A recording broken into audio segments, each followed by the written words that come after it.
সভাপতি ডাঙরিয়া, আমার মধ্যে উপস্থিত অসমের বলিষ্ঠ কণ্ঠ লোকসভার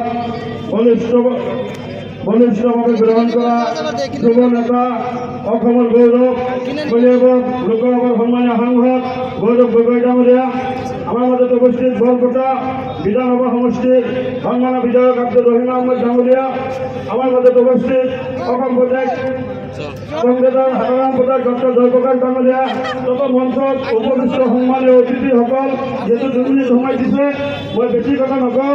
আজিৰ এই সভাৰ মুখ্য অতিথি ডাঙৰিয়াৰ ভাষণ দিয়াৰ পাছত মই এটা কথাই ক'ব খুজিছোঁ, ইতিমধ্যে বহুত বক্তাই বহুত কথা কৈ গৈছে।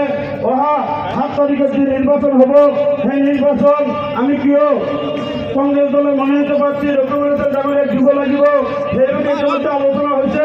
তথাপি মাত্ৰ মই 2টামান কথা কম।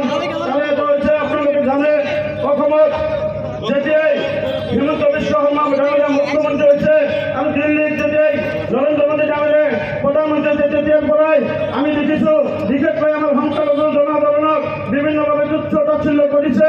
আজি সংখ্যালঘু মানুহৰ ঘৰ বাৰী উচ্ছেদ কৰিছে, আজি আমাৰ মাদ্ৰাছাসমূহ তেওঁলোকে উচ্ছেদ কৰিছে, আজি আমাৰ মাতৃ সমাজক তেওঁলোকে কেবিনেট মন্ত্ৰী পীযুষ হাজৰিকা ডাঙৰীয়াই কৈছে সন্তান জন্ম দিয়ে ফেক্টৰী, আৰু মুখ্যমন্ত্ৰী ডাঙৰীয়াই কৈছে নিয়ামত নালাগে, সদায় তেওঁলোকে তুচ্ছ তাচ্ছিল্য কৰিছে।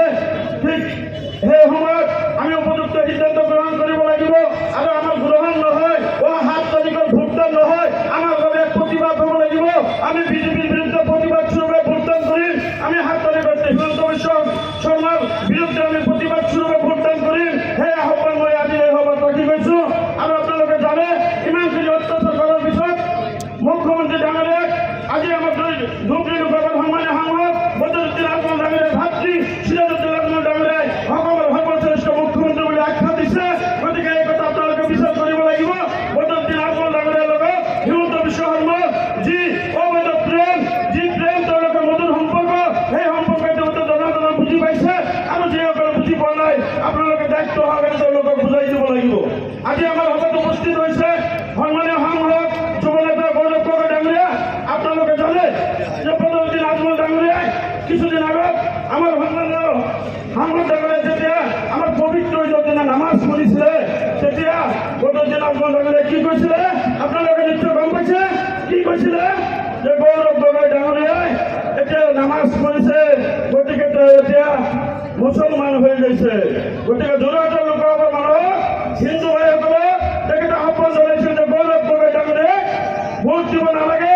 আপোনালোকে নিশ্চয় কিন্তু যোৰহাট লোকসভাত মাত্ৰ 2জন প্ৰাৰ্থী আছিলে, এজন হৈছে বিজেপিৰ তপন গগৈ, আনজন হৈছে আমাৰ যুৱ নেতা গৌৰৱ গগৈ ডাঙৰীয়া। যদি গৌৰৱ গগৈ ডাঙৰীয়াই ভোট দিব নালাগে, তেন্তে বদৰুদ্দিন আজমল ডাঙৰীয়াই কাক ভোট দিব লাগে সেই কথা আজি ৰাজহুৱা কৰক। আপোনালোকে বদৰুদ্দিন আজমল ডাঙৰীয়া যদি আমাৰ অঞ্চলত আহে, তেন্তে এই প্ৰশ্ন আপোনালোকে কৰিব বুলি মই আশাবাদী। এই চাগতে আৰু এটা কথা ক'ব বিচাৰিছোঁ, আমি জানো বদৰুদ্দিন আজমল ডাঙৰীয়া তেখেতে যমুনা সমষ্টিৰ বাসিন্দা আৰু লোকসভা হিচাপে হৈছে কাজিৰঙা সমষ্টি। তেখেতে নিজৰ পৰিয়াল হোৱা কাজিৰঙা সমষ্টি কাক ভোট দিছে সেই কথা ৰাজহুৱা কৰক। তেখেতে যিহেতু সন্মানীয় সাংসদ গৌৰৱ গগৈ ডাঙৰীয়াই ভোট দিব মানা কৰিছে, কংগ্ৰেছক ভোট দিব মানা কৰিছে, কাজিৰঙা সমষ্টি তেওঁলোকে প্ৰাৰ্থী নাই, তেওঁ নিজৰ ভোট দিছে। হাজাৰ হাজাৰ ৰাইজৰ ভোট লোৱাৰ আগত তেওঁ ৰাজহুৱা কৰক, আৰু আপোনালোকে ৰাজহুৱাভাৱে এই প্ৰশ্ন উত্থাপন কৰক। গতিকে আজি আমাৰ সন্মানীয় সাংসদ ডাঙৰীয়া আকৌ উঠি যাব, মই দিল্লীলৈ একো নকওঁ। 7 তাৰিখত আপোনালোকক বিনম্ৰভাৱে অনুৰোধ জনাইছোঁ যে এই বদৰুদ্দিন আজমলৰ দল যদি আমি অসমৰ পৰা যদি নিষেধ কৰিব নোৱাৰোঁ, আমি কেতিয়াও দিছপুৰৰ পৰা হিমন্ত বিশ্ব শৰ্মাৰ গাদীৰ পৰা আঁতৰাই দিব নোৱাৰোঁ, দিল্লীৰ নৰেন্দ্ৰ মোদীৰ গাদীৰ পৰা কেতিয়াও আঁতৰাই দিব নোৱাৰোঁ। গতিকে আমি নিজে আগতে ধৰ্ম নিৰপেক্ষ শক্তিৰ লগত থাকিব লাগিব, আমি নিজে ধৰ্ম নিৰপেক্ষতা অৱলম্বন কৰিব লাগিব। তাৰপিছত আমি আনক ক'ব লাগিব যে সকলো ৰাইজ আপোনালোকে ধৰ্ম নিৰপেক্ষতা শক্তিশালী কৰক। গতিকে আমি অৱসৰ হ'ব লাগিব। আমাৰ মাজতে এই সুযোগ আহিছে, উজনি অসমৰ মানুহে গৌৰৱ গগৈ ডাঙৰীয়াক যোৰহাট লোকসভাত বিপুল ভোটত জয়যুক্ত কৰিছে। আপোনালোকে নিজৰ দিনে দেখা পাব। গতিকে মই কৈছোঁ এতিয়া আমাৰ ধুবুৰী লোকসভাৰ বাসিন্দা এতিয়া আমি দেখুৱাই দিব লাগিব যে আমি ধৰ্ম নিৰপেক্ষ শক্তি কংগ্ৰেছ দলৰ প্ৰাৰ্থী ৰকিবুল হুছেইন ডাঙৰীয়াক বিপুল ভোটত জয়যুক্ত কৰি অসমৰ পৰা সাংসদে কামনীতি বিচাৰি দিব বিচাৰিছোঁ। হিন্দু মুসলমানেৰ নামতাৰ কোনো ৰাজনীতি আমি কৰি বলে নিজে গতিকে আপনাৰা ৰাখিছো